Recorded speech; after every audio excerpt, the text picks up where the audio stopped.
Assalamualaikum warahmatullahi wabarakatuh, saudaraku pemirsa Tembelang TV yang berbahagia. Selamat berjumpa kembali dengan saya, khususnya dulur-dulur Jombang semuanya. Alhamdulillah, muga-muga tansah pinaringan seger kuwarasan tetap iman, sehingga dapat melaksanakan aktivitas sehari-hari dengan baik. Kebetulan dulur, untuk saat ini tinggal beberapa hari lagi. Sekarang hari apa ya, Rabu, Kamis, Jumat, Sabtu, mungkin insya Allah Sabtu, mungkin juga ada yang Jumat, saya juga belum tahu pastiannya. Yang penting saudaraku, kita dapat menjalankan ibadah puasa di bulan Ramadan ini dengan baik. Saudaraku yang berbahagia, untuk di video saya kali ini saya akan kembali membaca antologi legenda Jombang, cerita legenda tentang nama asal usul desa yang ada di Kabupaten Jombang. Dulur-dulurku kabeh sing gurung mangerteni mungkin asal usul nama dusun utawa desa sampean, sing sampean gurung ngerti, iso senantiasa mengikuti saya di dalam membaca antologi legenda Jombang. Ini bukunya lur. Buku ini ditulis oleh Mas Dian Soekarno. Jadi Mas Dian Soekarno ini yang menapak tilasi di setiap dusun dan desa tentang nama-namanya.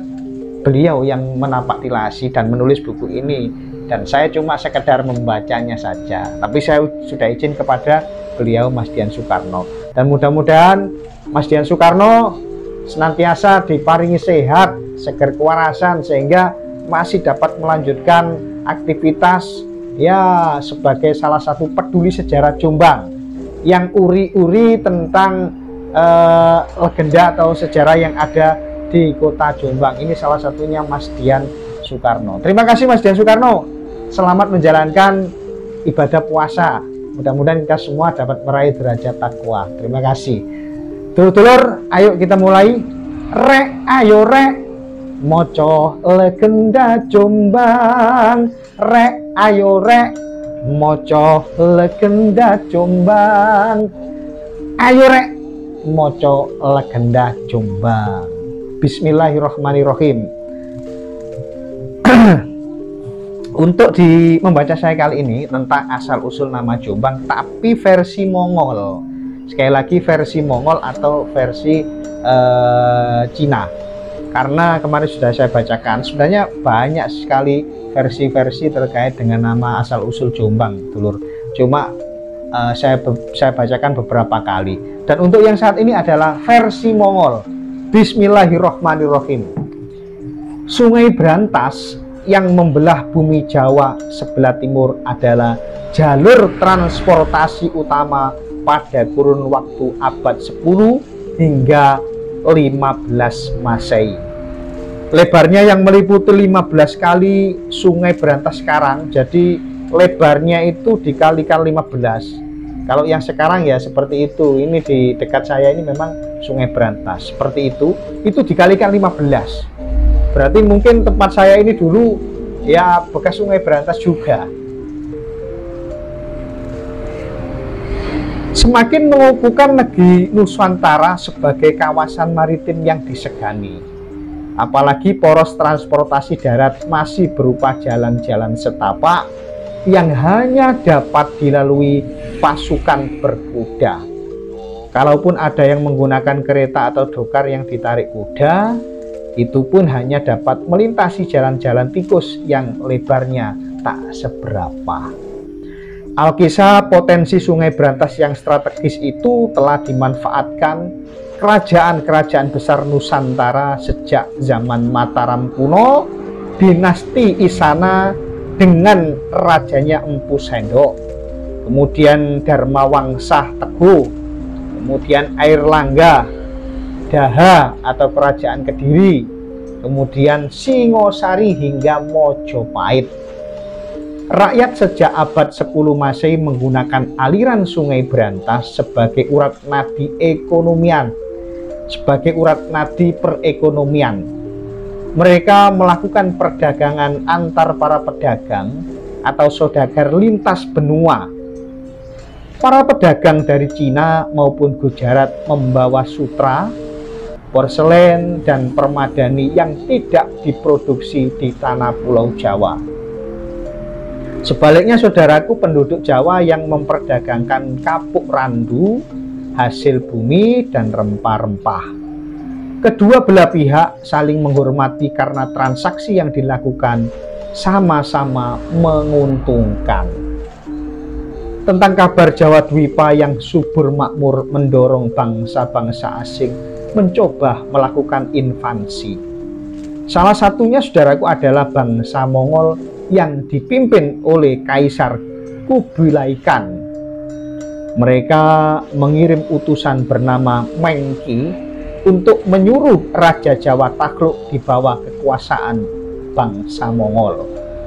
Pada waktu itu yang berkuasa penuh dan mengembangkan politik cakrawala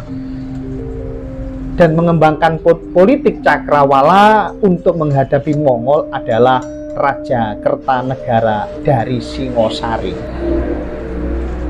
Dengan keberanian penuh, Raja Kertanegara memotong telinga utusan bangsa Mongol ini. Jadi telinganya diputus. Suruhan atau utusan dari bangsa Mongol. Karena diharap Raja Kertanegara supaya tunduk terhadap bangsa Mongol. Ini merupakan suatu pelecehan sehingga telinganya ini dipotong sama Raja Kertanegara dari Singosari. Karena merasa diinjak-injak kehormatannya oleh kecongkakan bangsa barbar Mongol. Jadi tentara Mongol ini sangat-sangat terkenal kejam saudaraku. Bahkan ketika menaklukkan daerah kekuasaannya, tidak peduli rakyat jelata dibantai, ibu-ibu atau kaum perempuan dan anak-anak juga ikut dibantai. Kita lanjutkan. Demi mengetahui Raja Jawa yang dianggap lancang menyiksa utusan Mongol, maka Kaisar Kublai Khan mengirim 200 armada kapal besar dengan masing-masing armada berkekuatan sekitar 200 prajurit. Wah, luar biasa ini. Sebanyak 199 jung atau kapal besar ini dicat merah dan satu kapal intelijen dicat warna biru atau dicat warna hijau. Merah dalam bahasa Jawa adalah abang, sehingga orang-orang di sepanjang aliran Sungai Brantas dari Megaluh hingga Kediri menyebut rombongan besar kapal Mongol itu dengan sebutan Barisan Jung Bang, berasal dari kata Jung yang berarti abang atau merah. Rakyat begitu antusias melihat ratusan armada merah. Mereka kemudian menyebarkan berita tentang kedatangan pasukan Mongol dengan sebutan Jung Bang. Nah, sejak saat itu saudaraku, daerah tempat berlabuhnya kapal-kapal Mongol lebih dikenal dengan nama Jombang, dari kata Jung, abang, atau Jung yang bercat merah atau abang. Saudaraku, dulur-dulur kota Jombang, narasumber cerita ini adalah Agus Heliana, buyut menantu buyut dari Raden Adipati Aryo Surodiningrat, 5 Bupati Jombang pertama, diwawancarai oleh Mas Dian Soekarno. Dulur, itulah tadi membaca saya tentang antologi legenda Jombang.